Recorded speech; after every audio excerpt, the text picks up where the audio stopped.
And there's a feeling very often when speaking to a jury or speaking to an audience that as people listen to you, they often have a demeanor that looks like this.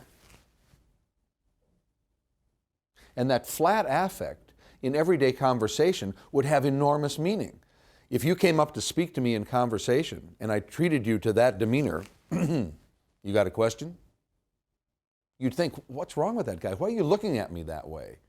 So it's very important to understand that this is where we are looking, and you're looking at their faces, and to not be thrown by the fact that their faces are that kind of serious deadpan expression giving you nothing back, as they would naturally in conversation. So you need to keep looking them in the eye. And yet looking them in the eye provokes that adrenaline rush. In fact, there's a very interesting study that says that if your jury would do you the favor of actually putting on sunglasses, preventing the literal eye contact of my eyes being able to see your eyes because the jury is suddenly wearing sunglasses, I would have a much lower adrenal response because of those sunglasses. But your jury can't very well do you that favor. So you've got to make eye contact. But what do we really mean by eye contact? In other words, how long are you going to look at a given juror, or how long are you going to look at a given witness? Unlike one-on-one conversation where you would make very long eye contact over sustained seconds, if not minutes, you're trying to talk to a jury. Well, what do you do to make that kind of contact? How much do you look at each person? I think you need to look at each juror regularly for a relatively small amount of time. In other words, it's not the sustained eye contact if I will look at that one individual juror for 30 seconds and then I will move on to that individual juror. So exactly how much time you spend with them and making that kind of eye contact is a matter of personal choice and personal style.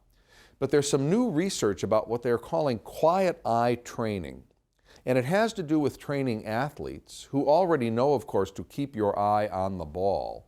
But they've discovered that the more you can sustain that eye contact, the more the quieting, if you will, the sustaining of that eye contact instead of letting the eyes flit around, allows the brain to calm down. In fact, consider what I'm doing to my brain if I let my eyes flit around as I talk to you.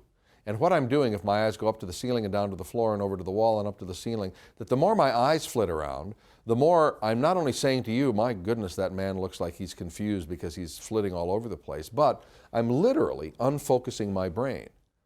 Because my eyes have to randomly take in that there are lights on the ceiling, carpeting on the floors, ladders against the wall, and as my eyes move around, my brain has to somehow process and yet at the same time dismiss that.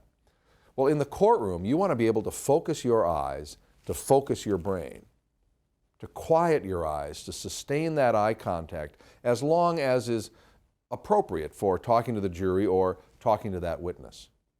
So let's get control of those eyes before you say anything. When you stand up and you're planting the feet and taking the breath, let's focus those eyes.